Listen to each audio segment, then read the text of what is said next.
Hi friends, welcome to kitchen life style.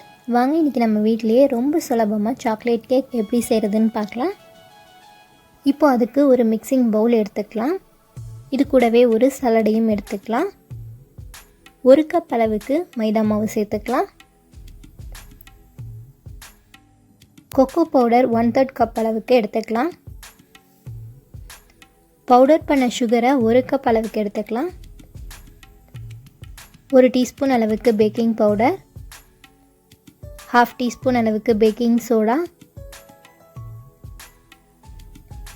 கொஞ்சமாக தேவையான அளவுக்கு உப்பு எடுத்துக்கலாம். நான் 1/4 டீஸ்பூன் அளவுக்கு உப்பு எடுத்துக்கிட்டேன். இப்போ இது எல்லாத்தையும் சேர்த்து நல்லா சளிச்சு எடுத்துக்கலாம். இப்போ இதை நல்லா சளிச்சாச்சு. இதை நல்லா ஒரு வாட்டி கலந்து விட்டுக்கலாம்.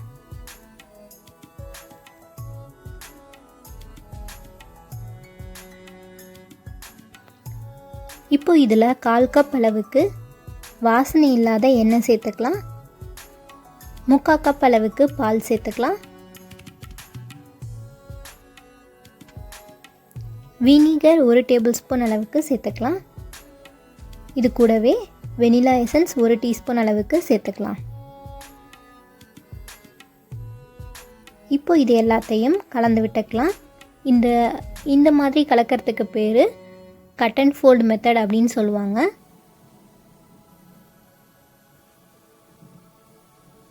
இப்போது நல்லா மாவை கலந்தாச்சு.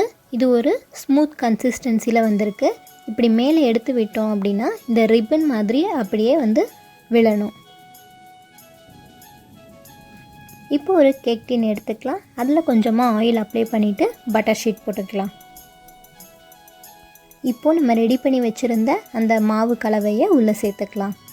சேர்த்துக்கிட்டு இதை ஒரு 2 வாட்டி இந்த மாதிரி தட்டிக்கலாம். ஏர் பபிள்ஸ் இருந்துச்சு அப்படின்னா உடஞ்சிரும், அதுக்காக தான். இப்போ இதுக்கு மேலே அலுமினியம் ஃபாயில் வச்சு க்ளோஸ் பண்ணிக்கலாம்.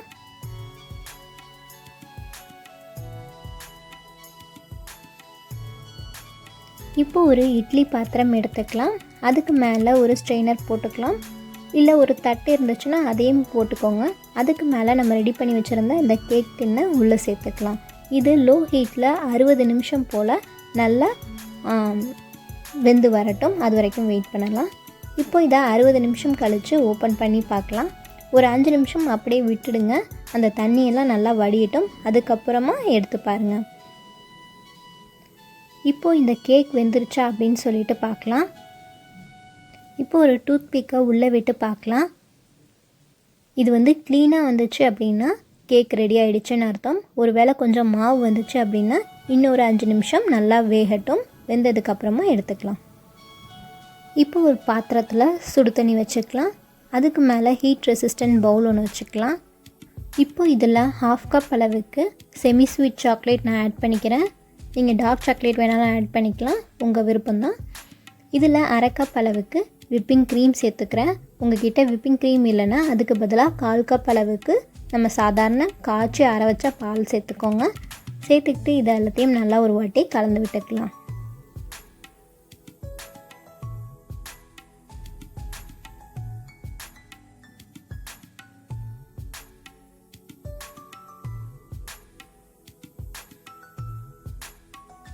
இப்படியே கலந்து விட்டுக்கிட்டே இருந்தோம் அப்படின்னா நம்மளோட சாக்லேட் கனாச் ரெடி ஆகிடும்.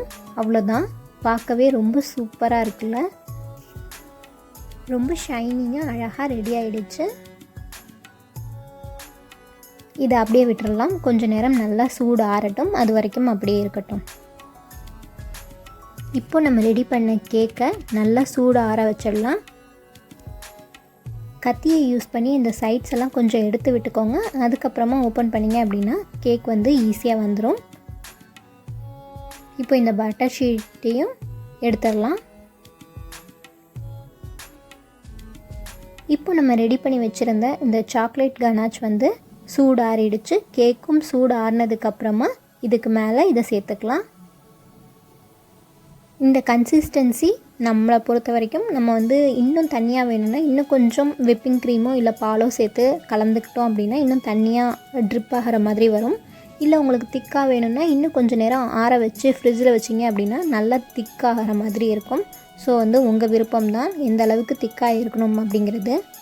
இப்போ வந்து கேக்கை டெக்கரேட் பண்ணிடலாம். இதுக்கு நான் கொஞ்சமாக சாக்லேட் ஸ்ப்ரிங்கிள்ஸ் எடுத்திருக்கேன். இதுக்கு மேலே தூவி விட்டுக்கலாம். எந்த அளவுக்கு ஷைனிங்காக இருக்குன்னு உங்களுக்கு பார்க்கும்போதே தெரியும்னு நினைக்கிறேன். அவ்வளோதான், இப்போ கேக் ரெடி ஆகிடுச்சு. இப்போ இதை கட் பண்ணி பார்த்துடலாம்.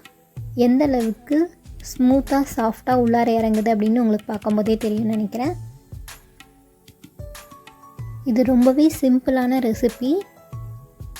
அதே நேரத்தில் உங்களுக்கு பீட்டர், பிளெண்டர், விஸ்கு, ஓவன் இப்படி எதுவுமே தேவையில்லை. வீட்டில் இருக்கிற பொருளை வச்சு ரொம்ப ஈஸியாக இந்த சாக்லேட் கேக்கை செஞ்சிட முடியும். நீங்களும் இதே மாதிரி அளவுகளோடு செஞ்சு பாருங்கள். செஞ்சு பார்த்துட்டு எப்படி வந்தது அப்படிங்கிறத கமெண்ட் செக்ஷனில் சொல்லுங்கள். இந்த ரெசிபி பிடிச்சிருந்துச்சுன்னா லைக் பண்ணுங்கள், ஷேர் பண்ணுங்கள், கமெண்ட் பண்ணுங்கள். மறக்காமல் நம்ம சேனலை சப்ஸ்கிரைப் பண்ணிக்கோங்க. கூட இருக்கிற பெல் பட்டனையும் அழுத்திக்கோங்க. தேங்க்ஸ் ஃபார் வாட்சிங்.